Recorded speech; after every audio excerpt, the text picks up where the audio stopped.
next set of explosive questions ay manggagaling sa President ng Speed. Wala iba kundi si Salve Asis. Nakakatawa pinch, nagtatrabaho sila while multitasking. Ngayon nowadays, gano'n na pala ngayon eh. Wala na yung mga port area, yung mga office. Wala na. Yeah, remote, you can work anywhere, yeah. Galing. Wow. Kahit si Special. Hi, Papa.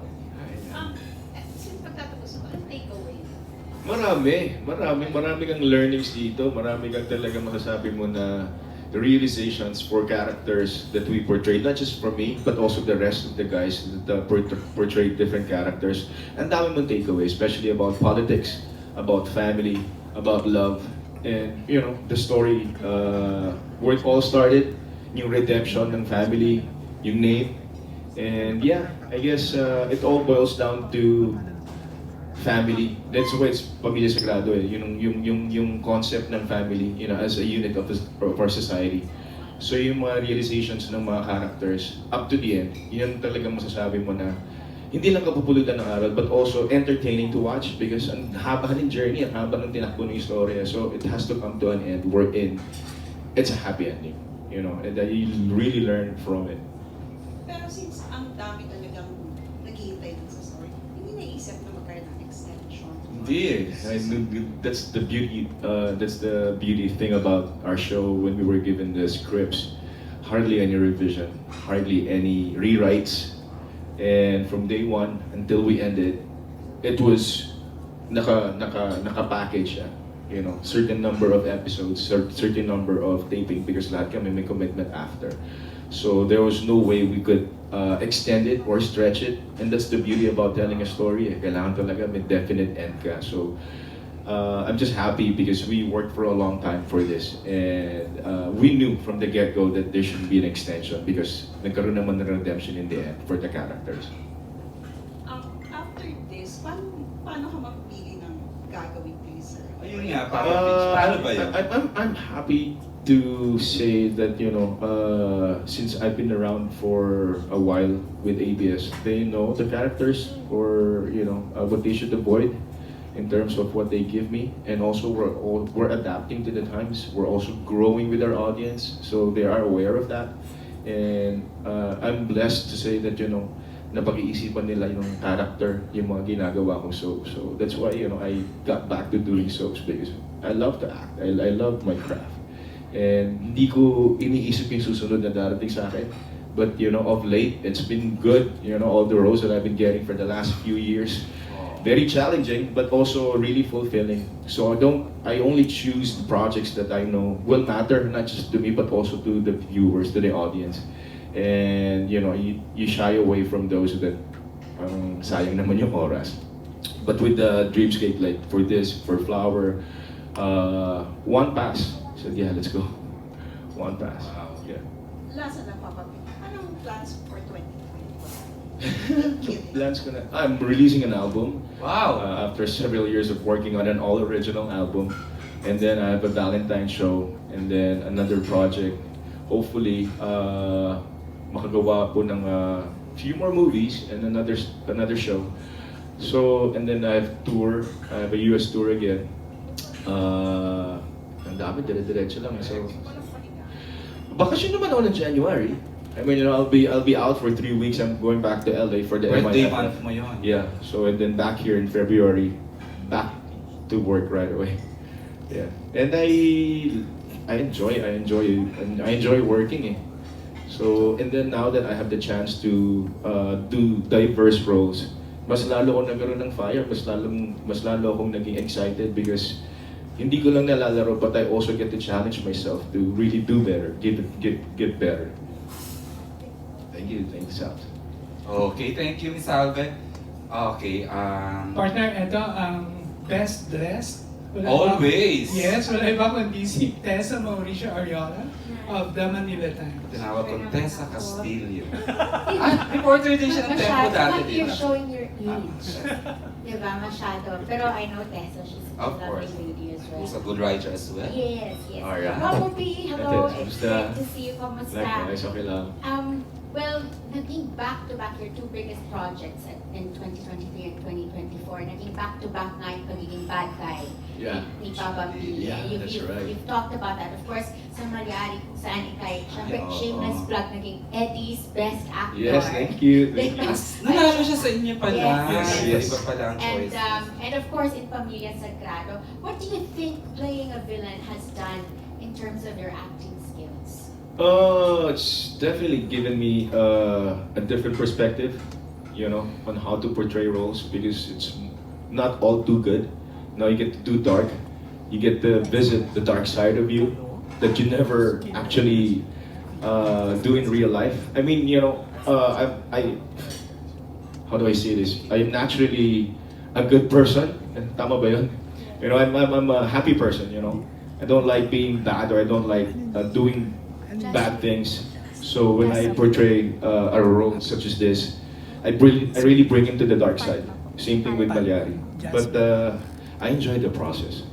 You know, being able to give life to a character and be somebody else. You know, and at the end of the day, it's just work. You know, it's part of a day's work. I don't bring it home. I don't have to brush it off or shake it off because it's just work. You know, it's just a character. Yeah. Well, you're at a point in your career, of course, where you can, take risks like this, and the more risks like this, na the better of an actor you become. But syempre, di ba, may time na inisip mo rin yung fans. Not that they expect you to always just portray a single role, but did you hear from them at all, at least in these two projects, when they saw Wow. your dark side, and have they said that through, and obviously, social media? Oh wow!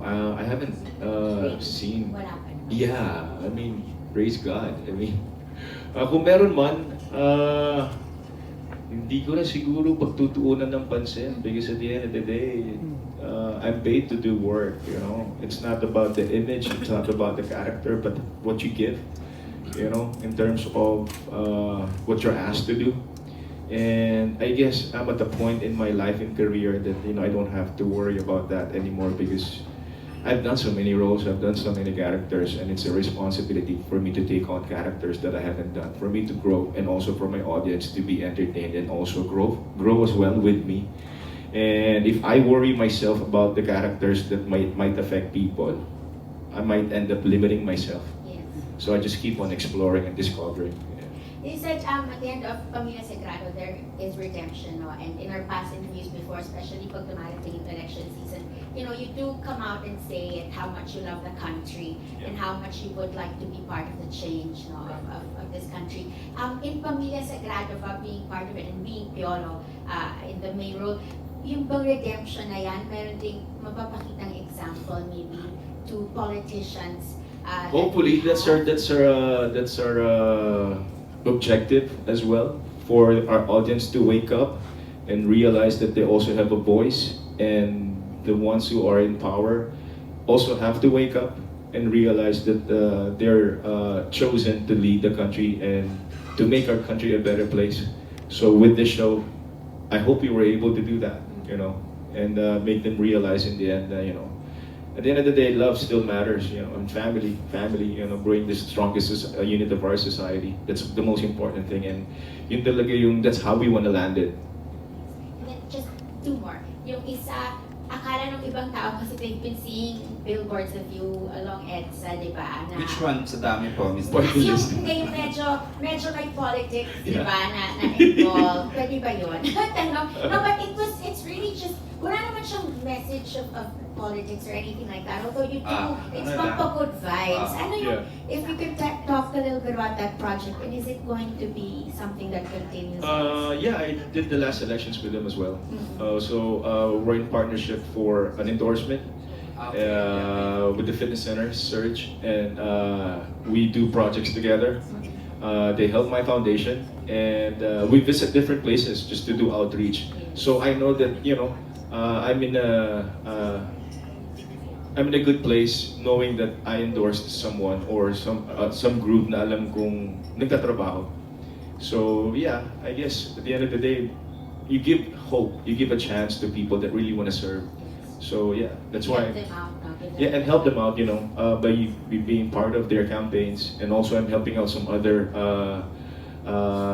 people also running because I believe in them, and Ang dami I ko hope. tinutulong individualing tao ni Kuya P. Ang dami ko nang ilapit siya. Yes.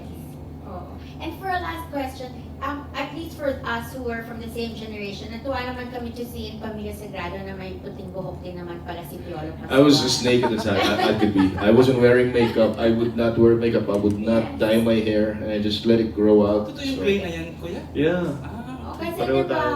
unfair, diba? Sabi namin, parang, may pa. diba, everybody is aging, but you seem to be going the other way. Pero, your birthday is coming up. Baka naman, well, may tips ka sa amin mga, you know, we kind of feel our age when we bend or when we sit down on the floor, parang di na kami makatayo. May moments na ganyan. Pero mukhang kay Piolo, is it just the white hair or are there any feelings? I guess it's a state of mind. Wala You siyang know? signs of Wala, inclination, no? ano? Wala. You act how old you think you are. It doesn't matter how old you are. If you feel young, if you want to be young, then do things that would make you feel young. And yeah, I mean, I never stopped working out. I never stopped working. And as long as I know I'm able to wake up to a purpose every day and not be limited by my age, I guess I can continue growing. I still race. I do triathlon pa rin. And that's, I guess, how you not necessarily defy, but really embrace your life, embrace your whole person, and grow with your own person. Just like there are things also na hindi naman ako Superman, and there are things that I cannot do anymore. But I'm able to at least live with it and make sure that I get to really be in my best shape by doing things right, sleeping well, working out, eating right, and really exercising regularly. Sana nga ma-inspire din kami Oo. gawin yun. We're inspired. It's just we cannot do. Parang hindi namin magawa. It's a way. I think the beauty about what I do is that it's part of my job. I have to look the part, so I always have to be ready. If I can quote a Hollywood actor, sabi niya, I don't know if it was Will Smith or something, basta, there shouldn't be any downtime. There shouldn't be any off-season. You should always be ready for a road. So that's why I'm always, I always, even when I'm in between projects, I never stop working out. I never, go off-season. So that makes you Piolo. Thank you. Always. So, thank you, Piolo. Parang si Tito Eugene lang, di ba? Walang sign of lagi Exactly. We're honored by your presence, Tito Eugene. Ano mag-designer? Yes. I'd like to acknowledge our executive producer, Miss Len Martinez. Yes, I learned, yeah. Favorite person ko yan sa TV Prod. Yes. Ang husay, she's so good. Tsaka sobrang humble. Sobrang. Yeah. Yes. Never yung, parang si Lolo rin. Si Piolo. Actually, sa Sorry, set, wala Lolo. kami naging problema sa set. Yun nga. Yeah. Usually naririnig ko, feedback, Oo, eh. meeting. Pero sabi ko parang smooth. Sobrang smooth. We breezed through it. I guess, kasi buo yung konsepto, yung project, the story itself, the cast, and we were given a certain time to work on it. So, hanip talaga yung nagagawa ng production ng Dreamscape, ABS for that matter, kasi talagang they spent for it. They really make sure that they give their audience something worthwhile to watch. At saka yung Carlina, maalaga talaga. So, Nakakadalawa na kayo, ha?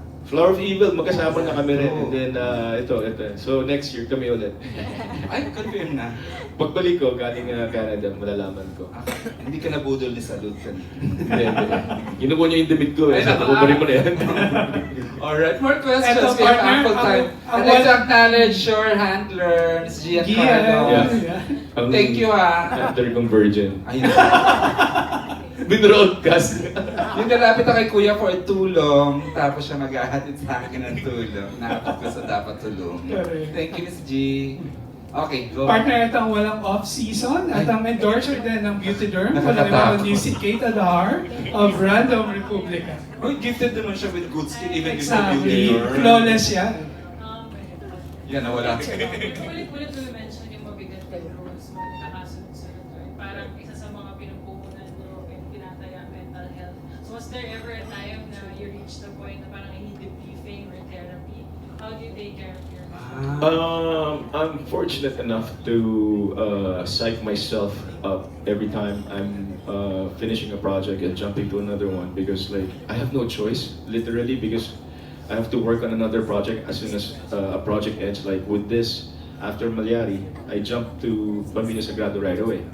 And after Pamilya Sagrado, I jumped to The Kingdom.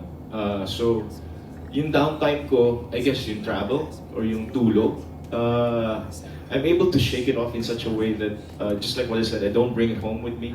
And it's just a character, you know, at the end of the day. So, I know that. And when I get affected, like Malyari, I had to do 3 roles. It was really hard. It was exhausting. But I'd go home and you know, take me 2 to 3 hours to be able to sleep. And then next day, gonna call it. So, it's just part of, you know, creating a character. You know, you can easily shake it off by moving to another project. I think that's why I'm able to switch or shift right away because inevitably I have to work on another project after. Sa pista yung Derek Cabrido na yan. Pero ang Apat pa ako doon. Correct. Isang araw, basic. Pero ang kagandahan kay Papa P, iba-ibang atake. Ang galing. I had an acting coach for Malyari. You needed one? No, I went to the set. I already had an acting coach, Miss Angie Castense, and she really worked with me. Yeah. She started. I recommended her for the pilot, especially for the young actors. Then I don't mind growing. I don't mind. That's what I said. That's why I said I don't mind being told what to do because I believe I'm a canvas. You know, as an actor, it's your responsibility to grow, you know, as a character and also explore more para hindi ka stuck, diba? So I don't mind growing. I don't mind being you know, a growing actor, you know, para hindi ka stuck sa alam mo lang. I love coming to the set not knowing what to do or not expecting anything from me. I like to be directed. I like to collab with my actors and really dig deep into the characters. Go ahead, Miss Kate.